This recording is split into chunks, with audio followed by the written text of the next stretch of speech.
Yeah, it's really cool. I honestly never thought I'd win these. So very special. Like I said in my speech, like just every player I grew up idolizing has their name on these things. So to be a part of that company is surreal. It hasn't really sunk in, and it's definitely a special thing. All the boys helped me a lot, and definitely so many people to thank. But it's definitely cool to be a part. I know it's an individual award, but you do feel you're kind of connected to these all-time greats. So really cool. Nate told a couple of us a couple of years ago that when you were younger, the heart mattered a lot more to you, and then you kind of like put it aside because you can't control the votes. But now that it's here, what does that award specifically mean? Yeah, probably has a lot to do with me winning it. Just kind of letting go of things and outcomes and different accolades. Like I said before, I can't control, and I'm sure it was really close. It could have went to Cooch, Connor, Austin, a lot of guys. So definitely very fortunate that you guys all voted for me. Appreciate it, I guess. And yeah, it's definitely part of it. Just kind of letting go of all that stuff. Sid reached out already? Yeah. Got a call from Sid, and Wayne called me, so that's always pretty cool seeing Wayne Gretzky pop up on your phone. Seeing his name like 100 times on this thing too. So yeah, just it's cool to have all the support I do. Couldn't do this alone. Nate, what does it mean when you grew up in the same town as Sid? His names are on both of those. You practice with them and hang out with them every summer. How much has he driven you to get to this point just by example and being a mentor? Yeah, I've always said he's never sat me down and told me, the blueprint. There is no secret. It's just work, and that guy works more than anybody I've ever seen. So just his example, his leadership, such a kind person, just so many great things I can take away from him, and like just being on the same trophy as him. Obviously, the Stanley Cup is the number one thing, and obviously these are up there, not with the Stanley Cup, but they're cool too. And like I said, just being connected to all-time greats, and he's one of them. You mentioned the team aspect of it, and how much did Bronson allow you to succeed this year? Yeah, I mean every year, Mikko has always been there for me, and he's the perfect line mate. I think for one another. I think we help each other out, and same thing with a lot of guys. Whether it's Cogliano or Tyson Barrie or Jamie McGinn and all these different players over my 11 years that have helped me to be who I am today. It just didn't happen this year. It wasn't like anything just magically happened. So a lot of people I could thank. It would take a while. Definitely really appreciative of everyone. You mentioned how many changes your thinking and how you learned to control what you can control a little more.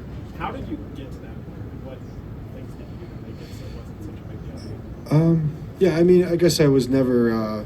Even the first year I was up for the Hart, I had 50 points here before. I never thought I was going to even be nominated for anything. So I think once you get there, you really want to win it. It was really cool, and then a couple times I was nominated, and it was never even close. I wasn't going to win it.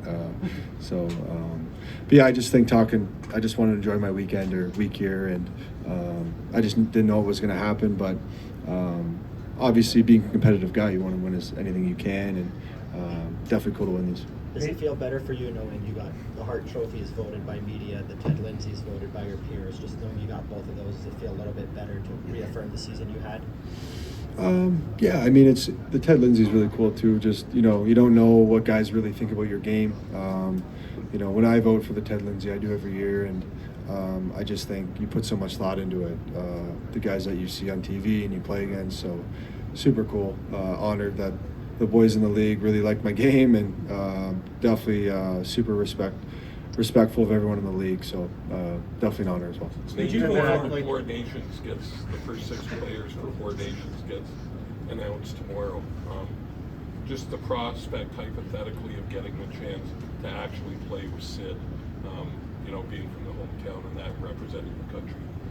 Yeah, it's definitely. We played together in 2015 at Worlds. I think I was 19 or 20. Like I said before, I'd love to be on his wing. That'd be cool. I think we'd play well together, and yeah, it'd be fun to see who they select tomorrow. What was your choice for the interview? Pardon? What was your choice for the interview when you voted? Kale, yeah. But I put thought into it. It's the 11th NHL Awards in Las Vegas, and tomorrow's the first ever Las Vegas NHL draft. How have you seen this city grow into a big hockey town for the league? Yeah, I think a lot of people were skeptical if it would even work. I remember before they wasn't a relocate, whatever, expanded here. But it's awesome. I think it's all of our top 3 places to play in the league, and it's a fun weekend here. Vegas is obviously a lot of fun, bringing family and friends, so it's been great. Are you able to appreciate these awards because you've already won the Stanley Cup? Can you appreciate them more because you've won it? I know you want to win it again and again and again and again, but winning these after will allow you to have a little more appreciation for yourself.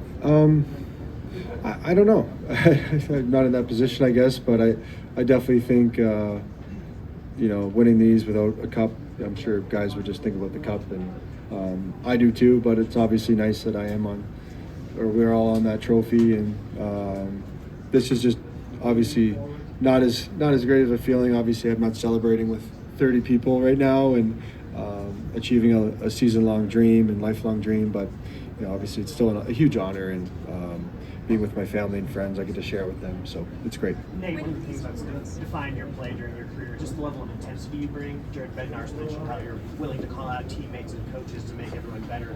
How have you channeled that during your career, and how does it make you and your teammates better to have that approach? Did he say that?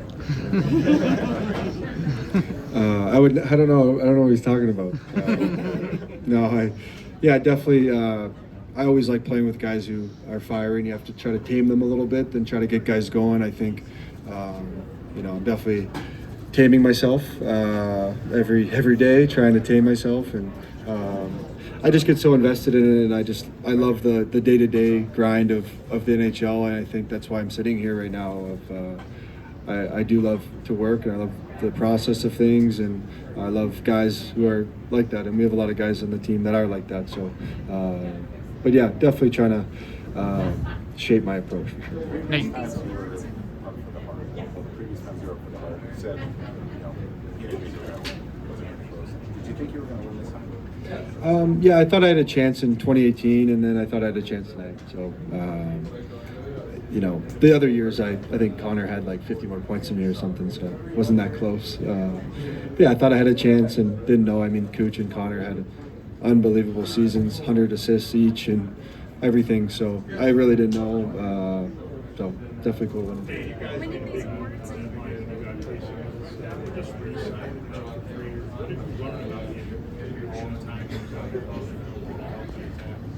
Yeah, super excited about his attitude, his work ethic. He loves hockey.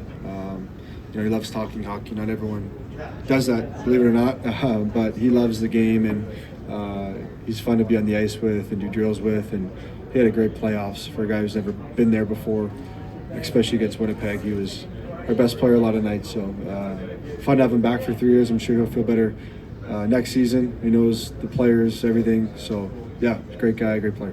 Nate, you thanked your family in your speech. Could you speak about the folks that came here today and how they helped you on this journey? Yeah, my girlfriend Charlotte. I mean, I don't see her as much as other guys do, I'm sure, at home. It's really a 24/7 thing for me. So a lot of sacrifice from her. Obviously, mom and dad, special connection with my dad. Just being from Nova Scotia, traveling around these little dumps. So it's cool. Get to share with him. Obviously, my mom, sister, and her husband are awesome people. So really fortunate to have the people I do in my life. Nate, what was it like for you this past year to play in the NHL with Jonathan Drew? I know you guys go way back from your Halifax days. Yeah, it was special. I mean, definitely my favorite teammate I've ever had. He's, I think we really understand each other. We met when we were 12, 13, and shared a lot of great moments in Halifax, and just really understand each other, and we get the best of each other, and it's fun to be around him. I love talking hockey with him. Different things that are on my mind, on his mind. It's easy to get off our chest, and hopefully he sticks around. Nate, first person you mentioned tonight was Andrew Cogliano. What have you learned from him the last few years, and how great is it for him to stick around the organization? Yeah, another guy who we're a lot alike. he always says we have different skill sets, but same mentality. And it's fun. He's always out there working on his game, and still pissed at him for retiring. But I'm happy he's with the team now, and he's going to help us win in other ways. So, great guy. One of my favorite teammates ever. So I just wanted to acknowledge his retirement. I didn't know if I was going to win anything, but if I did, I just wanted to give him a quick shout out. How do yourself that there are a lot of different guys who won each one of these? When you guys as a team were talking about the was there more chatter this year? Nobody really talked about it because they were all on a go. Yeah, no one really said much to me. Yeah, obviously it's fun that guys did vote for me, and yeah, I just think even with Kale, I just think he's so amazing, and I get to watch him every night, and just so impressed. So he's an easy vote for me. I voted for McConnor before Austin, Sid. So yeah, like I said, it could have been a lot of different players. And how special is it to you for Joe Sakic being the only other Avalanche player to win the Ted Lindsay and to be in that kind of company? Yeah, I mean, whenever you're in the same company as Joe, it's cool, and he's here tonight, and it's fun to experience a lot of things in my career with him. He's just such a legend and another one of my favorite players growing up, so really special. How closely did you watch the playoffs, the final, after you were eliminated? What did you learn, or was it just too painful to watch? It was painful for sure, but I'm a fan at the end of the day. I enjoy watching. It started like 9:30 OD, so I'd watch the first and go to sleep a lot, but the last couple games I'd watch the full thing, and just exciting. I had no idea what was going to happen, just like everyone else, but a lot of fun to watch. Being here with these awards and what does that say about this team as a Yeah, hopefully it's good. It feels like we won the cup 10 years ago now. It's crazy how quickly you kind of forget about it and refocus. But yeah, I think we have a lot of pieces in place to keep going on runs, and I think we played a great Dallas team. That was I know it's the second round, but the final 8 teams in the NHL now are so close, and the parity is so high that I think we had a great chance, and that's why it stings a lot that we felt like we did have a chance and just came up short. Okay, last one. Good. Thank you very much.